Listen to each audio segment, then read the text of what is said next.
What's going on, Guardians? It's Tizzle here, and in this video I'm going to show you how to make the strongest one-off super in the game, which is Celestial Golden Gun, deal 58% more damage. I know that sounds absurd because Goldie is like already the best one-off damage super in the game, but yeah, Prismatic allows us to do that. So this is why this is Celestial Nighthawk Perfected. But before we get to that, I want to give a little history lesson because there's been a few key moments to get to this point. So last season we had Revitalizing Blast on the artifact, and that allowed solar abilities to apply a debuff basically to enemies, which is a 15% weaken. But with Prismatic, we can do that with the Snare Bomb, and you can run Golden Gun, and you can run Celestial Nighthawk. So that's point one. The next thing is it's really easy to get Radiant with Facet of Dawn. Powered melee hits against targets make you Radiant, and Final Blows will make you and nearby allies Radiant. And then you can also get this from the Acrobat's dodge. And if you didn't know, Radiant will buff your Golden Gun by 25%. So right off the bat, we have a 15% weaken and a 25% buff. So you were able to do that last season just with the artifact, with Solar. But now you can do that completely without artifact mods, and I'm going to get into how you can actually make it even stronger. But like I said, before I do that, I want to go over a couple things. So the first thing is we're pairing this with Bad Juju. Bad Juju has long been one of my favorite exotics in the game, and if we look with Final Shape, they buffed Pulse Rifles to deal 20% more damage to all PvE combatants, just flat out more damage, with the exception of Graviton Lance and Revision 0. And then exotics went from dealing 40% extra to red bars to 30%, but they still absolutely shred red bars. But for Pulse Rifles specifically, they increased the damage for all Pulse Rifles, not just exotic Pulse Rifles, by 15%. So as it says here, they're getting a 1.2 times 1.15, which is 38% more damage to red bars. So that is going to make Bad Juju absolutely slap. And if we look at Bad Juju, it's got the intrinsic trait String of Curses, kills refill the magazine, which is huge. Basically, this build is made for me. If you know me, you know I love high single shot damage things like Fourth Horseman, Izanagi's Burden, Celestial Nighthawk. You know I hate reloading, and you know I love Bad Juju because it was my first exotic in D1. So, kills refill the magazine, increase damage for a short duration, and grant super energy based on the strength of String of Curses. So the higher you stack up String of Curses, the more damage it's going to deal. So if we pull this over, we can see at 5 stacks of String of Curses, you get 100% more damage. So exotic Pulse Rifles are already slapping because of the huge buff in the Final Shape, and then this deals double damage. Guys, I took this into a lost sector at like 28 under light, so more than GM power delta, and I was just shredding through ads with Bad Juju. And then you can see right here, super energy. So as you stack up String of Curses, you're getting more and more super energy. And then if you have the Catalyst, it just extends the duration of String of Curses to 4.5 seconds instead of 3.5. So anyways, you're just constantly killing red bar ads with Bad Juju, which is giving you Transcendence energy because it's a kinetic weapon. It's giving you super energy, and it's dealing massive damage. It's just amazing for ad clear, and you never have to reload it. So that's step one, is run Bad Juju. Step two is Celestial got a buff last season before Final Shape. So something that people don't pay as much attention to with Celestial is if we read it here, Precision Final Blows reduce the cooldown of your super. So everyone thinks of it as, yeah, it modifies your Golden Gun to fire a single high damage shot. But people kind of forget that it got this buff as well, where Precision Final Blows reduce the cooldown of your super. So if you're getting crits with Bad Juju, which is really easy to do, it's a good feeling pulse, you're going to get bonus super energy from String of Curses and from getting precision hits with Celestial Nighthawk. And then targets defeated by that shot give you super energy, so you get 25% super energy back when you hit a crit. So if we go to Celestial Nighthawk here, Modified Golden Gun deals 625% increased damage, which is 72.1% more than the base 3 crits with the Marksman.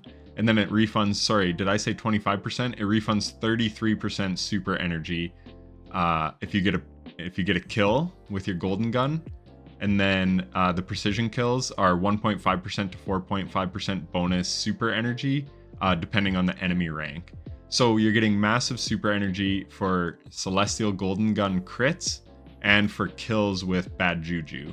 So that's where it starts. But then, like I said, it gets even better on prismatic because we can use a snare bomb to weaken, and then we can use this for radiant, or we can use radiant orbs this season, but in the future we won't have this. But basically there's a guaranteed way to get radiant with your smoke bomb. So every time you're going to deal damage to something, you just throw the snare bomb. It's going to make you radiant, 15% weaken, 25% damage bonus to Celestial Golden Gun, and boom. And this does make a difference in game, because in those lost sectors I was running, if I didn't proc the weaken and radiant, if I just shot a golden gun at 28 under light, I would not kill a champion outright. Like a barrier champion knight at full health would survive.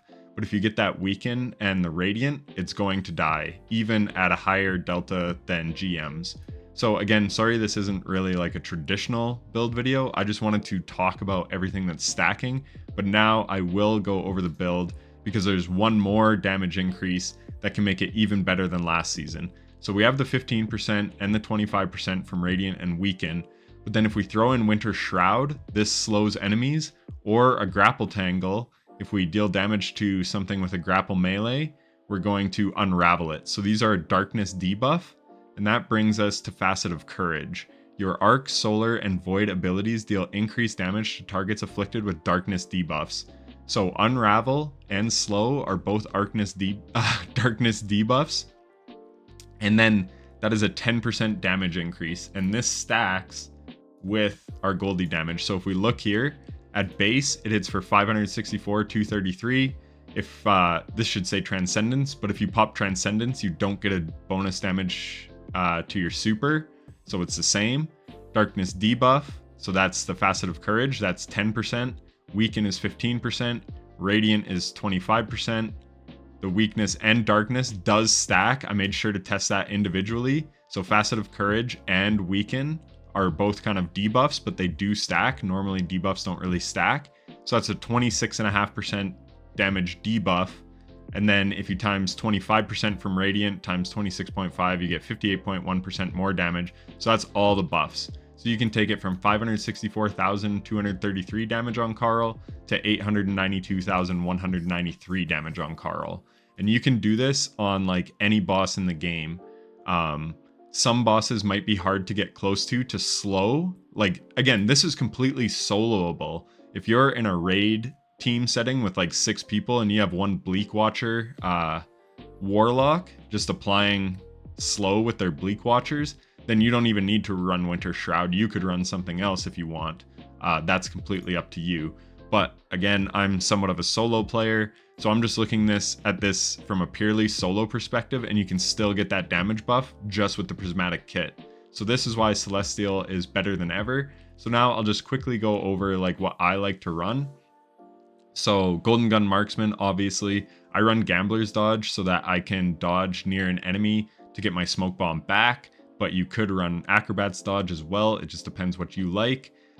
You could also run Duskfield Grenades to apply this much easier than with Winter Shroud. So that's definitely a play if you really want to take advantage of the Facet of Courage to like debuff everything. But for me, for general play, I love Grapple. It's great for movement and getting out of a jam, especially in those low light lost sectors. But yeah, again, run what you want. In a GM, I probably would honestly switch to Duskfield because I don't think these grenades are all that strong, and this pairs perfectly with the build. So again, there's a lot of like leeway that you can run, but I'll just give you what I run and what I highly recommend that you run to get the most out of your Goldie. I love Threaded Spectre. Again, it's great for getting out of jams. And then I run Winter Shroud for the reasons I gave already, just for applying that slow. These are good, but I just don't think they're really needed on this build. For Fragments, Facet of Protection, this is basically just for plus 10 strength, but extra damage resistance is always nice. Facet of Balance, rapidly defeating targets with light damage grants melee energy, rapidly defeating targets with darkness damage grants grenade energy. So that's just bonus energy, which is nice. Facet of Dawn, This one is a must run in my opinion because you can just proc Radiant immediately by throwing out your Snare Bomb, and then you cast your Golden Gun, so this is very, very good and well worth the -10 to strength. Defeating targets with kinetic weapons grants you bonus Transcendence energy. Defeating targets with your super grants you and nearby allies. So you're getting your super a ton with this build. Yes, you get -10 resilience, but that's okay. And then you're getting tons of kinetic weapon kills with bad juju, because that's like what this build is based around. Facet of Courage, so I talked about this one already. This is the darkness debuff for the extra 10% damage to our Goldie. And then Facet of Purpose, picking up an Orb of Power, grants either amplified restoration. So we're getting restoration because you have to run Golden Gun with this build. And I only have 16 recovery, but we do make a lot of orbs with this build, as I will get to. But yeah, I would like to have higher recovery, but it is what it is. I don't really know what you want for stat splits other than 100. You can run what you like, but my armor on my hunter is just kind of geared towards these things, so it is what it is. For weapons, I love the Lead from Gold, Volt Shot, Indebted Kindness. It's amazing. And then I run this Edge Transit for like huge weapon damage. This is like a DPS monster build, as I'm going to get to. And then I talked about bad juju.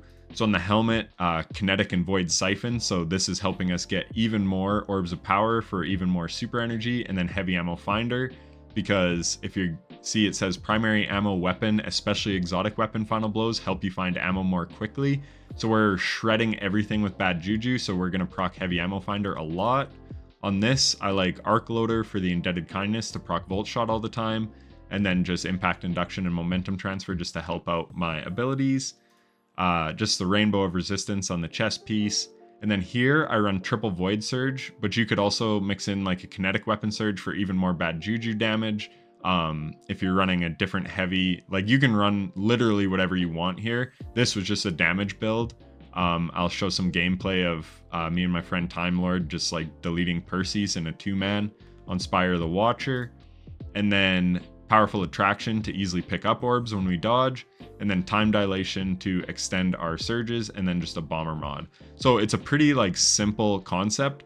The main things are Celestial Golden Gun and bad juju basically equals never-ending supers, as you can see in the background gameplay. And even doing the testing on Carl, normally it's annoying because it's tough finding flags on Nessus to rally at, but you don't even need to rally. You're getting your super in like 30 to 45 seconds, just clearing out the Lost Sector every time with bad juju and Celestial Nighthawk.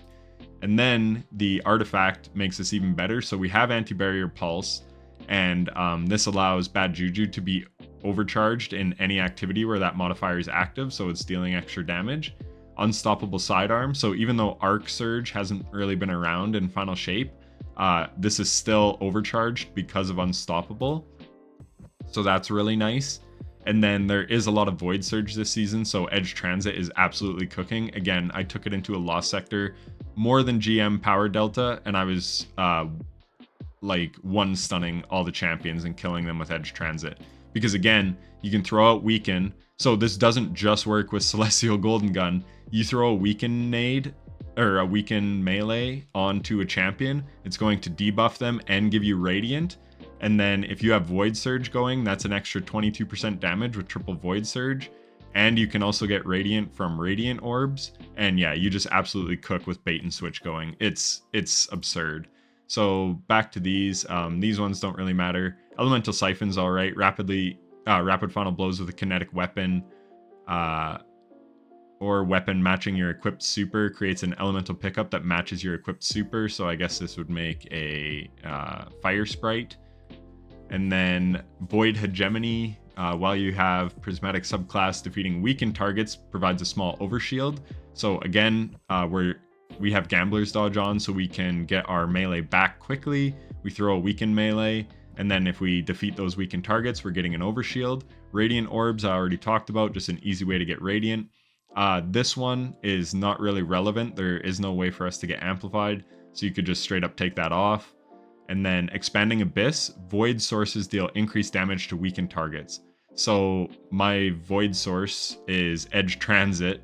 So obviously we're not taking full advantage of it. You could run like a Void Sniper here as well. But yeah, that weaken that we're applying with the Snare Bomb is gonna make Edge Transit go from 15% more damage with the weaken to 25% more damage, and that stacks with your weapon surges. So again, this depends on what you're running for weapons, but this is what I like to run. And then Shield Crush, while you have Void Overshield, which we're getting from Void Hegemony, your melee recharges faster, and then while you're Amplified or Radiant, and we're Radiant a lot, your Grenade recharges faster.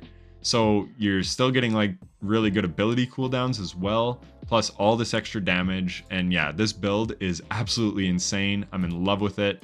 It's great for like dungeons because you're going to have your super up for like every damage phase, and the one downside is that low recovery.